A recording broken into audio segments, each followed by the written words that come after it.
Okay, to start our lesson. Apa kabar kalian hari ini? Apakah semua dalam kondisi yang baik untuk memulai pembelajaran? Saya harap kalian semua dalam kondisi yang sehat dan bugar. Hari ini kita akan belajar mengenai narrative text. Today, we are going to learn about narrative text. Sebelum kita mempelajari narrative text, mari kita lihat tujuan dari pelajaran kita hari ini. Well, tujuan pembelajaran kita kali ini adalah agar kalian dapat membandingkan fungsi sosial beberapa teks naratif, lisan dan tulis dengan memberi meminta informasi terkait naratif teks pendek dan sederhana. Now, let's start our lesson. Pernahkah kalian mendengar istilah narrative text? Have you ever heard about narrative text? Pernahkah kamu membaca teks yang diawali dengan kata once upon a time, one day, long time ago? Atau pernahkah kamu mendengar cerita dari judul-judul di bawah berikut ini? The Story of Maling Pendam, Bawang Merah dan Bawang Putih, The Deer and Crocodile, Romeo and Juliet, The Story of Cinderella, Snow White.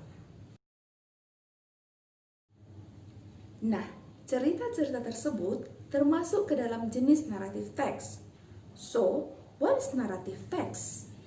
Narrative text is the text that relates a series of past events which commonly imaginative. Narrative text adalah jenis teks yang menceritakan suatu rangkaian peristiwa yang sudah berlalu secara kronologis yang bersifat imajinatif. Tujuannya, social functionnya untuk menghibur si pembaca. And the purpose is to entertain or to amuse the reader. Berikut adalah contoh-contoh genre atau aliran dalam narrative text. Fairy tale, dongeng. Mystery, cerita misteri. Myth, cerita mitos. Fable, cerita fabel atau cerita tentang hewan. Legend, cerita tentang legenda. Atau folktale, cerita rakyat. Berikut ini adalah salah satu contoh teks naratif. Once upon a time, there was a girl called Cinderella. She lived with her stepsister and stepmother. They treated her badly.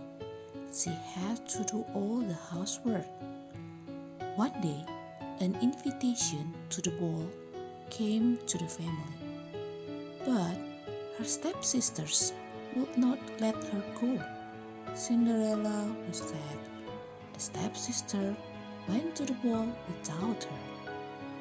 Fortunately, the fairy godmother came and helped her to get to the ball. At the ball, Cinderella danced with the prince. The prince fell in love with her and then married her. They live happily ever after. Ada yang mengetahui judul cerita tersebut? Ya, sudah tidak asing lagi ya. Cerita tersebut berjudul Cinderella. Cerita Cinderella ini termasuk ke dalam cerita naratif. Cerita Cinderella adalah cerita dongeng tentang seorang anak perempuan yang diperlakukan buruk oleh saudara dan ibu tirinya, namun berakhir dengan bahagia. Cerita ini digunakan untuk menghibur pembaca, pendengar, atau penontonnya. Kemudian kita mengetahui cerita inilah cerita naratif karena diawali dengan frasa once upon a time yang artinya pada suatu ketika.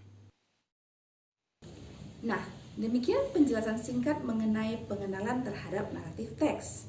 Sebagai tugas, saya akan menampilkan 3 pasang cerita. Kamu akan memilih mana cerita naratif dari pasangan tersebut, teks A atau teks B. Kemudian, kamu akan menebak dan menuliskan apa judul daripada cerita naratif yang kamu pilih.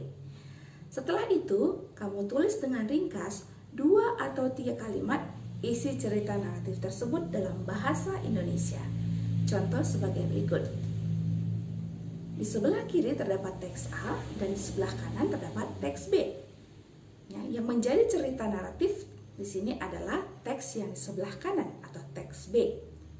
Judul cerita ini adalah Two Best Friends atau The Hare and the Tortoise. Si kelinci dan kura-kura. Jadi kamu buat isi ringkas ceritanya. Cerita ini tentang kelinci dan kura-kura yang menemukan cara yang adil dan menarik untuk berlomba dalam hal kecepatan. Berikut adalah pasangan teks yang menjadi tugas kalian.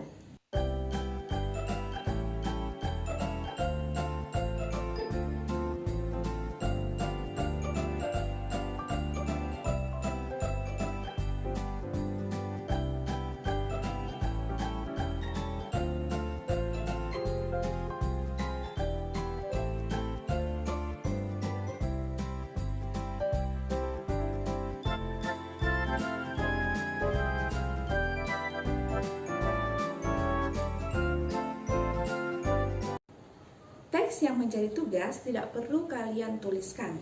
Yang ditulis hanya bagian atasnya saja seperti berikut. Catatannya, teks yang menjadi tugas tidak perlu kalian terjemahkan ke dalam bahasa Indonesia secara keseluruhan.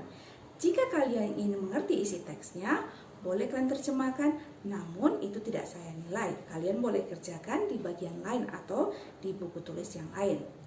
Tugas ditulis di buku tugas kalian masing-masing, kemudian difoto. Foto tugas saya terima paling lambat hari Minggu jam 5 sore. Jika ada pertanyaan atau hal yang kurang jelas, silahkan tanya pada forum grup WA masing-masing kelas. Siapa tahu pertanyaan kalian merupakan pertanyaan teman kalian juga, jadi kita tidak perlu berpanjang lebar untuk menjawabnya. Well class, that's our lesson for today. Nah anak-anak, demikian pembelajaran kita hari ini. I hope you can understand about narrative text and the social function of it. Saya harap kamu dapat memahami narrative text dan fungsi sosial dan tujuan teks tersebut. Well, don't forget to do your homework. Jangan lupa untuk mengerjakan tugas ya, dan ingat tanggal kapan terakhir dikumpulkan. Well, thank you for watching.